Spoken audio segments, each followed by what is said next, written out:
શ્રી ગણેશાય નમઃ. મિત્રો, આપ જોઈ રહ્યા છો યુટ્યુબ આપણી ચેનલ સ્વમાન કામારગમાં આપ સૌનું સ્વાગત છે. મિત્રો, આજે આ વિડીયોમાં આપણે જાણવાના છીએ દિવાળી ઉત્સવ ક્યારે છે, તારીખ 20 ઓક્ટોબર કે 21 ઓક્ટોબર.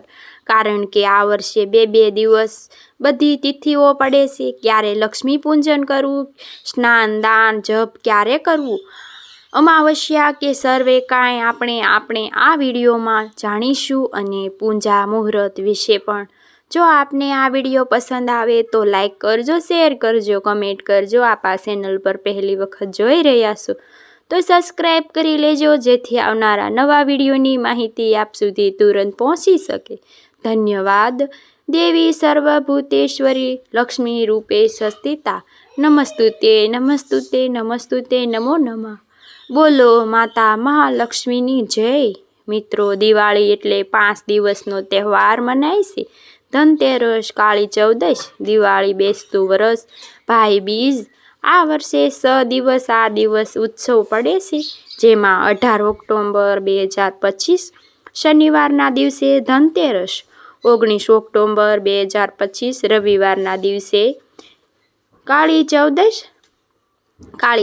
20 ઓક્ટોબર 2025 સોમવારના દિવસે દિવાળી અને સોમવતી અમાવસ્યા ઉજવણી પણ થાય છે, જે 21 ઓક્ટોબર 2025 મંગળવારના દિવસે અમાવસ્યા છે. સવારે ઉદયાતિથિ અનુસાર સ્નાન દાન જપનો મહિમા બતાવે છે. 22 ઓક્ટોબર 2025 બુધવારના દિવસે ગોવર્ધન પૂજા, નવું વર્ષ કારતક માસ શરૂ થાય.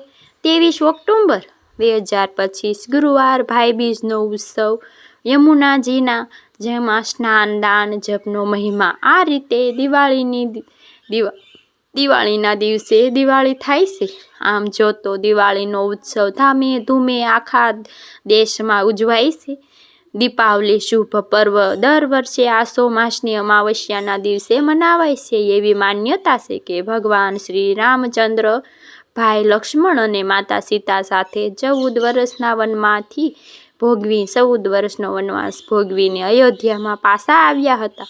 ત્યારે અયોધ્યામાં વિશ્વના આખા નગરમાં દીવા પ્રગટાવ્યા હતા અને ત્યારથી જ દિવાળીનો પરંપરા આરંભ થઈ રહી છે. જો કે દિવાળીની સાથે બીજી પણ અન્ય કથાઓ જોડાયેલી છે, જેમાં રાજા બલિની કથા અને સમુદ્ર મંથનની કથા પણ જોડાયેલી છે. માટે દિવાળીનો જે ઉત્સવ છે તે ધાર્મિક દ્રષ્ટિએ પણ શુભ મનાય છે અને આધ્યાત્મિક દ્રષ્ટિએ પણ. આ આસો માસની અમાવસ્યાની તિથિ દિવાળી ક્યારે પડે છે તે સૌ પ્રથમ આપણે જાણી લઈએ. તારીખ 20 ઓક્ટોબર 2025 બપોરના સમયે આસો માસની અમાવસ્યાની તિથિ આરંભ થાય છે. 3:45 તિથિ પૂર્ણ થાય છે. 21 ઓક્ટોબર 2025 સાંજે 5:50 આસપાસ. આમ જોઈએ તો દિવાળીની કોઈ પણ તિથિ જ્યારે આવે છે, તારીખ 20 ઓક્ટોબર 2025 સાંજે 5:50 અમાવસ્યા તિથિ પડે છે. 3:45 તિથિ પૂર્ણ થાય છે. 21 ઓક્ટોબર 2025 5:50 આસપાસ. આમ તો જોઈએ તો દિવાળી રાત્રિ ઉત્સવ મનાવાય છે. રાત્રિનો ઉત્સવ મનાવે છે. રાત્રિ અમાવસ્યા હોવી જોઈએ ત્યારે માતા મહાલક્ષ્મીની પૂજા ઉપાસના થાય છે, દીપદાન થાય છે. એટલા માટે રાત્રિની તિથિ પ્રમાણે જોઈએ તો તારીખ 20 ઓક્ટોબર 2025ના દિવસે અમાવસ્યાની એટલે કે દિવાળીનો ઉત્સવ મનાવાય છે અને તારીખ 21 ઓક્ટોબરના દિવસે સૂર્ય ઉદય તિથિ પ્રમાણે અમાવસ્યાની તિથિ માટે સ્નાન અને દાનનો ઉત્સવ મનાવાય છે. એટલા માટે ભક્તિ અમાવસ્યાનું સ્નાન કરે છે. પિતૃ તર્પણ, શ્રાદ્ધ, પિંડદાન આદિ થાય છે. તે 21 તારીખે થશે, કારણ કે 21 ઓગસ્ટ પ્રદોષ કાળમાં દિવાળી તિથિ આવતી નથી અને નિશાંત કાલમાં પ્રદોષ કાલમાં દેવી લક્ષ્મીનું પૂજનનું વિધાન છે. દીપાવલીના દિવસે નિશિંકા કાલમાં માતા મહાલક્ષ્મીનું આગમન સ્ત્રોતમાં વર્ણિત છે. એટલા માટે દિવાળી તારીખ 20 ઓક્ટોબર 2025ના દિવસે મનાવીશું શુભ રહેશે. જોકે જેના સ્થાને માન્યતા હોય તે પ્રમાણે તે તારીખે દિવાળી ઉજવણી દિવાળીના દિવસે લક્ષ્મી પૂજનનું શુભ મુહૂર્ત છે. તારીખ 20 ઓક્ટોબર 2025 સાંજે લગભગ 7 વાગ્યા લઈને 8:15 સુધી પ્રદોષકાળ પૂજાનું મુહૂર્ત પણ શુભ મનાય છે. તે પ્રમાણે મુહૂર્ત સાંજના 5:47 લઈને 8:18 ઋષભ કાલનું પણ ઘણું મહાત્મય છે. તે મુહૂર્તમાં તે સાંજે 7 વાગ્યાની લઈને 9 વાગ્યા સુધીની લક્ષ્મી પૂજન થાય છે. લક્ષ્મીની સાથે ગણેશ માતાની, શ્રી સરસ્વતીની પૂજા સાથે ઘટ સ્થાપન થાય છે. આજે જે અખંડ જ્યોત ધનતેરસ જે લોકો પ્રગટાવે છે તે આજે દિવાળીની રાત્રિ સુધી રહેશે. એટલે કે બીજા દિવસે સવાર સુધીમાં જ્યારે નવું વર્ષ ગોવર્ધન પૂજા થાય છે. પરંતુ બીજા દિવસે તો ફરી અમાવસ્યા છે. એટલા માટે અમાવસ્યાના દિવસે પણ અખંડ જ્યોત ચાલુ રાખવી શુભ મનાય છે. રોશનીનો આ તહેવાર ધર્મ ઉપયોગ, ધર્મના જીતની બુરાઈ ઉપર અસત્યની જીતના પ્રતીક રૂપે મનાવાય છે. અંધકારની પ્રકાશ તરફ ગતિ કરવા માટે દિવાળીનો ઉત્સવ મનાવાય છે. આખા વર્ષમાં આપણે દિવાળીનો ઉત્સવમાં માતા મહાલક્ષ્મીનું પૂજન જ નથી કરતા, ઘરની સફાઈ પણ કરીએ છીએ, જેથી ઘરમાં સકારાત્મક એનર્જી આવતી નહીં.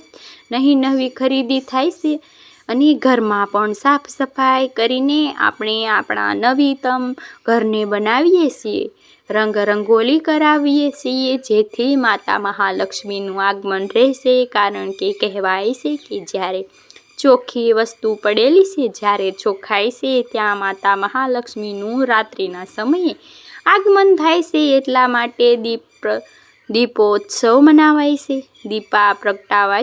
દીવા પ્રગટાવીએ છીએ, રોશની કરીએ છીએ. અને ત્યારે તો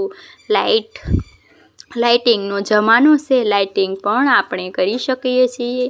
જો દીવા ન કરવા હોય તો અને ઘરને રોશન કરીને માતા મહાલક્ષ્મીના આગમન માટે ઘરની દહેલીજ, જ્યાં પણ આપણા ઘરનો ઉમરો જે મહેમાન દરવાજાઓ ત્યાં દીવો પ્રગટાવીએ છીએ અને રંગોળી કરીએ છીએ.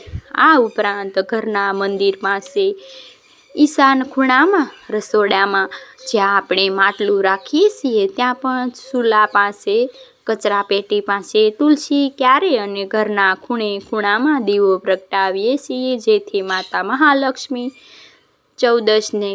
સૌ દિશાથી આપણા ઘરમાં આગમન કરે, શુભતા આશીર્વાદ આપે અને આપણા ઘરમાં સુખ સમૃદ્ધિ ઉત્પન્ન રહે, આખા ઘરનું મંગલ થાય. અને અર્થે દિવાળીના ઉત્સવમાં આપણે આ બધી સફાઈ કરીએ છીએ, ઘરનો ચોખ્ખો રાખીએ છીએ. ઘરમાં માતા મહાલક્ષ્મીની કૃપા સર્વે બની રહે છે. આશ્ચર્યથી આ દિવાળીનો ઉત્સવ મનાવાય છે. દિવાળીના દિવસે કે જે અમાવસ્યાનો દિવસ છે, છતાં પણ આપણે ખરીદી કરી શકીએ છીએ. સોના ચાંદી, ઘરની વસ્તુ, વાહનોના જોકે અમાવસ્યાની તિથિએ પિતૃઓને સમર્પિત છે. કોઈ પણ અમાવસ્યાના દિવસે આપણે ખરીદી કે નવી વસ્તુ ઘરમાં લાવવાની પસંદ કરતા નથી. પરંતુ આ દિવાળીના પણ અમાવસ્યા છે.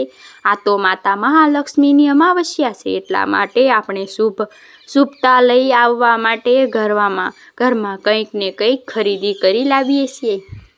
ચાહે નાની હોય વસ્તુ કેમ નથી, કોડી કે સાવરણી કે નમક કે ઘરમાં નાનકડું વાસણ કે કોઈ પણ નાની વસ્તુ, ચાંદીનો સિક્કો કે સોનું, ગમે તે ધાતુ, જેમાં પિત્તળ, તાંબુ, જસંદ કે પછી કાચું કોઈ પણ બતક પણ ખરીદી શકીએ છીએ અને લઈ આવીએ. લક્ષ્મી પૂજન કરીને તેને ઇસ્તેમાલ કરી શકીએ છીએ. જેની શક્તિ હોય તે પ્રમાણે દાગીના, વાહનો, જમીન, મકાન આદિ ખરીદી થઈ શકે.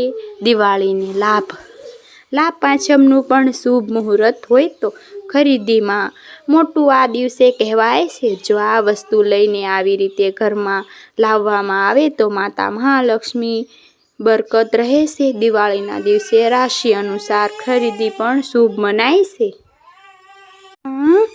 દિવાળીના દિવસે શુભ મનાતું આ પ્રસંગ મહાલક્ષ્મી બરકત આપે છે. દિવાળીના દિવસે રાશિ અનુસાર ખરીદી કરવી પણ શુભ મનાય છે. આપણા જ્યોતિષ શાસ્ત્રમાં 12 રાશિ મેષથી લઈને મીન રાશિ સુધીની તેમના આપણે જોઈ લઈને મેષ રાશિવાળા લોકો જે અલગ રાશિવાળા છે તેઓ ચાંદીનું બર્તન ખરીદી શકે છે અથવા તો તાંબાની વસ્તુ. લાલ રંગનું વસ્ત્ર સૌભાગ્યવતીને ઉર્જામાં વૃદ્ધિ કરાવે છે.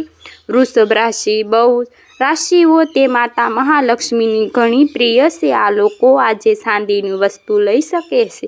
શ્રીયંત્ર અથવા ગોમતી ચક્રની ખરીદી કરી શકે છે. ધન વૈભવ બઢોતરી થાય છે. મિથુન રાશિ અને અક્ષમ આવે છે તેઓ કાચના વાસણ ખરીદી શકે છે અથવા તો પુસ્તક સ્ટેશનરી તેઓ સામાન્ય પણ ખરીદી કરી શકે છે. બોલપેન પણ ખરીદી કરી શકે છે. જ્ઞાન અને વ્યાપાર વૃદ્ધિ થશે. કર્ક રાશિવાળા અને રાશિવાળા આવે છે તેની ઉપર શ્રી ગણેશજી અને લક્ષ્મીજીની કૃપા સદૈવ બની રહે છે. માટે આ જાતિના લક્ષ્મી ગણેશની મૂર્તિ શંખ છે તે ખરીદી કરી શકે છે. ચાંદીનો સિક્કો ચાંદીની કોઈ પણ વસ્તુ તે ખરીદી પણ કરી શકે છે. ઘરમાં શાંતિ અને શુભતા રહે છે. સિંહ રાશિવાળા અને અક્ષર આવે છે તેમનો દિવાળીનો દિવસ સોનાના આભૂષણ તાંબાના બર્તન કે પિત્તળના બર્તન તે ખરીદી શકે છે. જીવનમાં સફળતા પ્રાપ્ત થશે. કન્યા રાશિના જાતના પઠણ આ અક્ષર આવે છે તેઓ કાચા બર્તન અથવા કાચના બર્તન અથવા ભગવાન શ્રી ગણેશની મૂર્તિ માટે ખરીદી કરી શકે છે. જીવનમાં શુભતા. તુલા રાશિ ર અને ત અક્ષર આવે છે તેઓ ચાંદીના બર્તન આભૂષણ ખરીદી શકે છે. લક્ષ્મીજીની અને ગણેશજીના શરણ પાદુકા પણ ખરીદી શકે છે અને સજાવટની વસ્તુ પણ. શુક્ર અને રાશિ આમ કરવાથી માતા મહાલક્ષ્મીની કૃપા પ્રાપ્ત થાય છે. વૃષભ રાશિ ન અને ય રાશિ આવે છે તેઓ પિત્તળના બર્તન છે, તાંબાના બર્તન છે, ચાંદીના આભૂષણ છે તે ખરીદી શકે છે. સકારાત્મક ઉર્જા પ્રાપ્ત થાય છે. ધન રાશિ ભ અને ધ અક્ષર આવે છે તેઓ સોનું પિત્તળ કે પછી હળદરની ગાંઠ છે અથવા પિત્તળના બર્તન છે તે ખરીદી શકે છે. ઘણું શુભ મનાય છે. લક્ષ્મીજીની કૃપા પ્રાપ્ત થાય છે. મકર રાશિ અને ખ અને જ અક્ષર આવે છે તેઓ સ્ટીલના બર્તન ખરીદી શકે છે, વાહન ખરીદી શકે છે. ચાંદીની કોઈ પણ વસ્તુ લઈ આવીને મંદિરમાં મૂકી શકે છે અને તેની પૂજા કરી શકે છે. આમ કરવાથી જીવનમાં પ્રગતિ થશે. કુંભ રાશિ અને આ અક્ષરવાળા સ્ટીલના બર્તન ખરીદી શકે છે, રત્ન ખરીદી શકે છે અને ચાંદીની વસ્તુ પણ ખરીદી શકે છે. રોકાયેલા કાર્ય પૂરા થાય છે. મીન રાશિ દ અને છ અક્ષરવાળા દિવાળીના દિવસે સોનું ચાંદી કોઈ પણ ધાતુ ખરીદી શકે છે અને પિત્તળની ધાતુ ખરીદી શકે છે. સ્પીટના શ્રીયંત્રની પૂજા પણ કરી શકે છે. આમ કરવાથી માતા મહાલક્ષ્મીનો વાસ ઘરમાં રહે છે. આમ જ્યોતિષ શાસ્ત્રમાં 12 રાશિ પ્રમાણે દિવાળીના દિવસે કંઈક વસ્તુ ખરીદવું શુભ મનાય છે તે જણાવવામાં આવ્યું છે. જો કે જે ધાતુનું વસ્તુ આપણે લાગુ પડે છે તેની નાની વસ્તુ પણ ખરીદી શકીએ છીએ અને દિવાળીને આપણે શુભ બનાવી શકીએ છીએ. મિત્રો, મને આશા છે કે આપને આ વિડીયો જરૂર પસંદ આવ્યો હશે. આજે માતા મહાલક્ષ્મીનો આ મંત્ર જપો શુભ મનાય છે. ઓમ શ્રીમ હ્રીમ શ્રીમ કમલે કમલાય પ્રસિદ્ધ શ્રીમ રીમ ઓમ મહાલક્ષ્મી નમો. બોલો માતા મહાલક્ષ્મીની જય. આ મંત્ર જપવાથી કર્ક રૂમાણામાંથી મુક્તિ મળે છે। માતા મહાલક્ષ્મીની કૃપાથી જીવનમાં સુખ સમૃદ્ધિનો વાસ બન્યો રહે છે એવો માતા મહાલક્ષ્મીનો આ મંત્ર છે। આ ઉપરાંત કુબેર અષ્ટમી મંત્ર પણ છે, જેને જપવાથી અષ્ટમી સિદ્ધિ પ્રાપ્ત થાય છે, ઐશ્વર્ય પ્રાપ્ત થાય છે, પ્રતિષ્ઠા પ્રાપ્ત થાય છે। જે મંત્ર છે ઓમ રીમ સીમ ક્રીમ સીમ કુબેરાય અષ્ટમ લક્ષ્મી મંગલ ગૃહે ધન પૂર્ણેય પૂર્ણે નમો। આ ઉપરાંત લક્ષ્મી ગાયત્રી મંત્ર છે, જેનો જપ કરવાથી માતા મહાલક્ષ્મીની કૃપા પ્રાપ્ત થાય છે। ભક્તો માં પોતાના શરણે રાખે તે મંત્ર ઓમ મહાલક્ષ્મી વિદ્મહે વિષ્ણુ પ્રિયાય ધીમહિ ધિયો લક્ષ્મી પ્રચોદયા। બોલો માતા મહાલક્ષ્મીની જય, મા વિષ્ણુની જય। મિત્રો, મને સાંભળવા માટે ધન્યવાદ। આપ સૌને મારા જય શ્રી કૃષ્ણ।